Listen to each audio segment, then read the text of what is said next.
आज हम बात करने जा रहे हैं दोस्तों हाइड्रोकेफलस पे। अब जानते हैं हाइड्रोकेफलस क्या होता है। जैसा कि शब्द कहता है, ये दो शब्दों से मिलता है, हाइड्रो प्लस किफलस।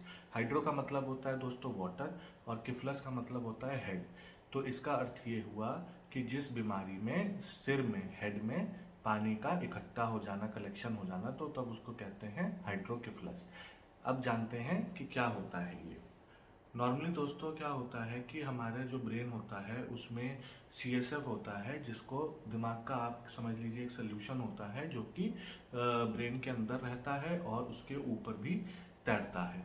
तो अब यही जो पानी होता है, जो सोल्यूशन होता है, ये ब्रेन से दिमाग से ऊपर आके फिर रीढ़ की हड्डी में भी ये जाता है और ऊपर से नीचे, नीचे से ऊपर ये सर्कुलेट होता रहता है और सर्कुलेशन में बना रहता है। इसको CSF कहते हैं, सेरेब्रो स्पाइनल फ्लूइड। और फिर ये नीचे आता है, ऊपर आके फिर ये हेड में एब्जॉर्ब हो जाता है।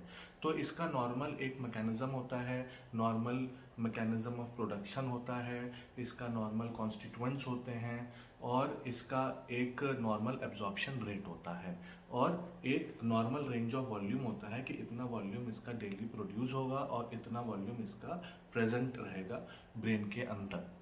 तो जब वो नॉर्मल रहता है तो कोई दिक्कत नहीं होती है। जब ये बढ़ जाता है तो फिर दिक्कत करने लगता है और उसका कलेक्शन एक्सेसिव होने लगता है और ये फिर ब्रेन को डैमेज करने लगता है, क्योंकि कहीं तो इसको कलेक्शन बढ़ेगा ये, तो आसपास के जो नर्व्स हैं, न्यूरॉन्स हैं, ब्रेन मैटर है, इसको ये दबाने लगेगा और जब ये दबाने लगेगा तो ब्रेन में इंजरी होने के चांसेस होते हैं और पेशेंट्स को सिम्टम्स आने लगते हैं। तो अब ये दो तरीके की होती हैं, एक होता है कंजेनाइटल और दूसरा होता है एडल्ट।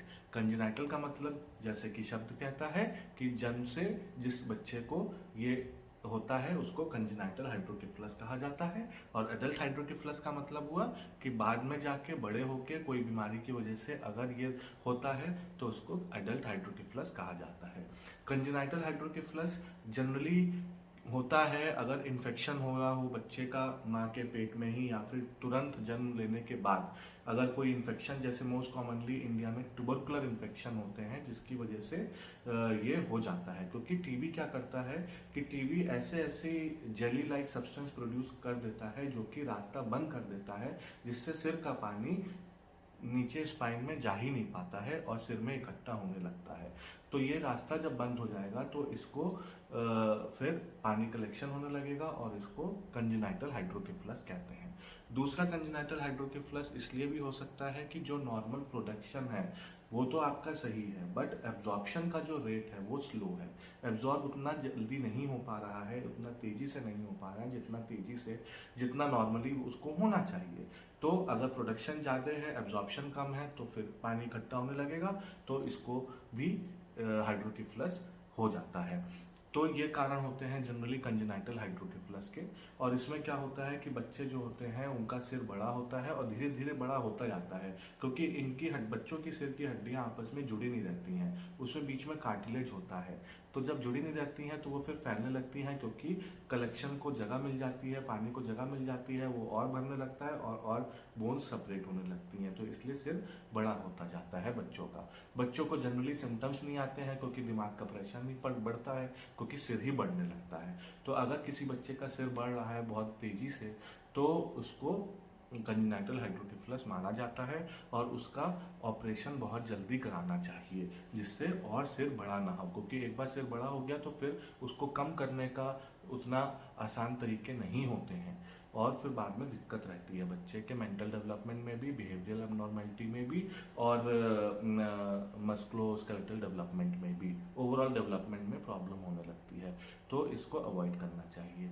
एडल्ट हाइड्रोकेफलस, एडल्ट हाइड्रोकेफलस जैसे हमने बोला कि शुरू में नहीं होता है मगर बाद में होता है। बाद में क्यों होता है? तो एक तो मैंने जैसे कंजेनिटल हाइड्रोकेफलस में होता है, ऐसे एडल्ट में भी होता है। कि अगर टीबी का इन्फेक्शन हो गया, टीबी का इन्फेक्शन एडल्ट में भी हो जाता है, तो अगर ट्यूबरकुलर इन्फेक्शन है ब्रेन में तो वो फिर क्या करता है, मेनिंजेस जो होती हैं, जो ब्रेन की थैलियाँ होती हैं, उन्हें चिपका देता है, पानी जो है नीचे जाता नहीं है, वहीं इकट्ठा होने लगता है, तो वो फिर हाइड्रोकेफलस हो जाता है। और दूसरा क्या कारण होता है? दूसरा कारण है कि अगर कोई ब्रेन में ट्यूमर हो या कोई गांठ हो तो उसकी वजह से भी वो चैनल जो है, पाथवे जो है वो ब्लॉक हो जाता है। अगर रास्ते में पत्थर पड़ जाएगा तो गाड़ी कैसे जाएगी? ऐसी अगर रास्ते में अगर कुछ ब्लॉकेज आ गया है, कोई ट्यूमर आ गया है, उसने पाथवे रोक दिया है, तो फिर नीचे पानी कैसे जाएगा, नीचे CSF फ्लो कैसे जाएगा? तो फिर वो हाइड्रोकेफलस कर देता है। तो इसको ये भी कारण होता है हाइड्रोकेफलस का।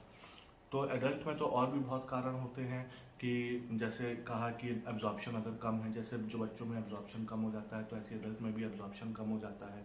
तो उसके भी कारण होते हैं कि एब्जॉर्प्शन क्यों हो जाता है कम, तो उसकी वजह से भी होता है। फिर कुछ वैस्कुलर एबनॉर्मैलिटीज़ होती हैं, हेड ट्रॉमा की वजह से भी कभी कभी हाइड्रोकेफलस हो जाता है। कभी ब्रेन इंजरीज ऐसी ऐसी कोई होती हैं जिसकी वजह से हाइड्रोकेफलस होने लगता है।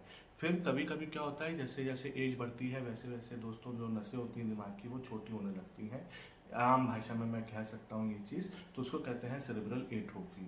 तो जब ऐसा होता है तो पानी फिर जो उसको जगह ज़्यादा मिल जाती है, पानी बढ़ने लगता है ब्रेन में, मगर इससे कोई एडल्ट में सिम्टम नहीं होता है। तो इसको नॉर्मल प्रेशर हाइड्रोकेफलस कहते हैं। मतलब इसका क्या हुआ कि प्रेशर जो है ब्रेन का वो नॉर्मल रहता है और इससे कोई सिम्टम नहीं होता है। हाँ, अगर आप CT स्कैन कराएंगे तो उसमें लगेगा कि हाँ CSF ज़्यादा कलेक्ट हो रहा है। अच्छा, तो एडल्ट में अब क्या सिम्टम्स होते हैं? एडल्ट में ये सिम्टम्स होते हैं कि क्योंकि प्रेशर बढ़ेगा एकदम से, तो प्रेशर बढ़ेगा तो सबसे पहले हेडेक हो सकता है, वोमिटिंग हो सकती है, नॉजिया हो सकता है, सीजर्स दौरे आ सकते हैं, या फिर ब्लाइंडनेस भी हो जाती है। क्योंकि अगर प्रेशर बढ़ता है CSF का तो सबसे पहले वो आंखों की नसों पर ही दबाव डालता है और आंखों की नसें कमज़ोर होने लगती हैं। तो अगर ब्लरिंग ऑफ विजन हो रहा है, हेडेक हो रहा है, तो तुरंत डॉक्टर के पास जाना चाहिए और CT कराना चाहिए। और अगर ये चीज़ निकलती है तो इसका तुरंत से तुरंत इसका इलाज शुरू कर देना चाहिए, उसमें डिले नहीं करना चाहिए, क्योंकि ये जानलेवा भी साबित हो सकता है। तो ये हमने जाना आज दोस्तों हाइड्रोकेफलस के बारे में। इसके बारे में आपको अच्छा ज्ञान प्राप्त हुआ होगा। प्लीज़ मेरे चैनल को आप लोग सब्सक्राइब करें और शेयर करें और लाइक करें और कमेंट करें। और अगर किसी भी टॉपिक पे आपको वीडियो बनवाना है मुझसे तो आप प्लीज़ मुझे DM कर सकते हैं या फिर कमेंट सेक्शन में कमेंट कर सकते हैं। जय हिंद, जय भारत, धन्यवाद।